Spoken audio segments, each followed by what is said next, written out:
Hello and welcome बंधुসকল start you आसाমৰ নতুন ভিডিঅ' এটালৈ আপোনালোকক জনাইছোঁ হিয়া ভৰা স্বাগতম। হেপাহৰ ৰঙালীলৈ মাত্ৰ কেইটিমান দিন বাকী আৰু এই স্বাগতে আগতীয়াকৈ ষ্টাৰ্ট ইউ আসামৰ পৰা আপোনালোকক জনাইছোঁ ৰঙালীৰ বহুত হিয়া ভৰা শুভকামনা। আনৰ দৰে সংগীত শিল্পীসকলক দুবছৰ পিছত আকৌ সাজু হৈছে আপোনালোকৰ বিহু মঞ্চ ৰঙীন কৰিবলৈ। আহকচোন জানো কোন শিল্পীয়েনো কিমান টকা মাননি ধাৰ্য কৰিছে প্ৰতিটো নিশাত সংগীত পৰিৱেশন কৰাৰ বাবে।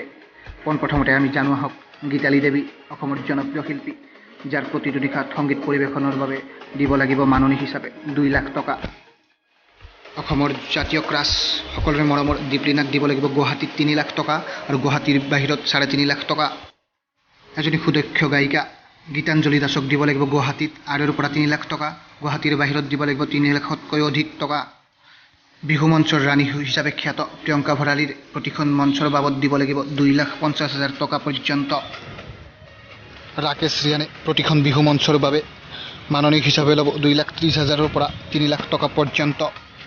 চিনাকি শিল্পী ৰিদীপ ৰংকিতে প্ৰতিখন বিহু মঞ্চৰ বাবদ ল'ব 2 পৰা 2,30,000 টকা পৰ্যন্ত। জনপ্ৰিয় কণ্ঠশিল্পী ৰমেন দানহৰ প্ৰতিখন বিহু মঞ্চৰ মাননি হৈছে 2 পৰা 2,30,000 টকা।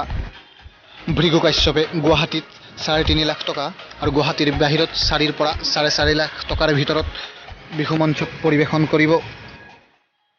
জনপ্ৰিয় কণ্ঠশিল্পী বিপিন চাওডাঙক প্ৰতিখন বিহু মঞ্চৰ বাবে কমিটিয়ে দিব লাগিব 2 লাখৰ পৰা 2.5 লাখ টকা পৰ্যন্ত। অসমৰ জনপ্ৰিয় ৰেপ ছিংগাৰ তথা বিহু শিল্পী কুসুম কৈলাছে প্ৰতিখন বিহু মঞ্চৰ বাবে মাননি ঠিক কৰিছে 3 পৰা 4 লাখ টকা। আধুনিক শিল্পী আচুৰ্য বৰপাত্ৰৰ প্ৰতিখন বিহু মঞ্চৰ বাবদ দিব লাগিব 3.5 লাখ টকা আৰু গুৱাহাটীৰ বাহিৰত দিব লাগিব 4 পৰা 4.5 লাখ টকা পৰ্যন্ত। সকলোৰে হিয়াৰ আমঠু নীল আকাশৰ প্ৰতিখন বিহু মঞ্চৰ বাবে তেওঁৰ মাননি 4.5 লাখ ধাৰ্য কৰিছে। অসম গৌৰৱ তথা অসম সম্পদ অংগৰাগ পাপন মহন্তৰ প্ৰতিখন বিহু মঞ্চৰ বাবে তেওঁৰ মাননি হিচাপে 8 পৰা 10 লাখ টকা ধাৰ্য কৰা হৈছে। সকলোৰে হিয়াৰ আমঠু সংগীত জগতৰ ৰজা হিচাপে চিনাকি জুবিন গাৰ্গৰ প্ৰতিখন বিহু মঞ্চৰ মাননি হৈছে 8 পৰা 10 লাখ টকা। নতুনকৈ জনপ্ৰিয় হোৱা শিল্পী সান্নিধ্য ভূঞাই প্ৰতিখন বিহু মঞ্চৰ বাবে 1.5 লাখৰ পৰা 2 লাখ পৰ্যন্ত ল'ব। মন্ত্ৰীমণি শইকীয়াই ল'ব গুৱাহাটীত 2 পৰা 2,50,000 পৰ্যন্ত আৰু গুৱাহাটীৰ বাহিৰত 2 লাখ টকাৰ ওপৰত। শংকুৰাজ কোঁৱৰে প্ৰতিখন বিহু মঞ্চৰ বাবে মাননি হিচাপে 3 লাখ টকাৰ অধিক মাননি ধাৰ্য কৰিছে। ভিডিঅ'টো শেষলৈ চোৱাৰ বাবে ধন্যবাদ জনালোঁ। ভিডিঅ'টোৰ ভাল বেয়াখিনি তলত কমেণ্ট কৰক আৰু এই চেনেলটোত যদি নতুন ছাবস্ক্ৰাইব কৰিবলৈ নাপাহৰিব। ধন্যবাদ।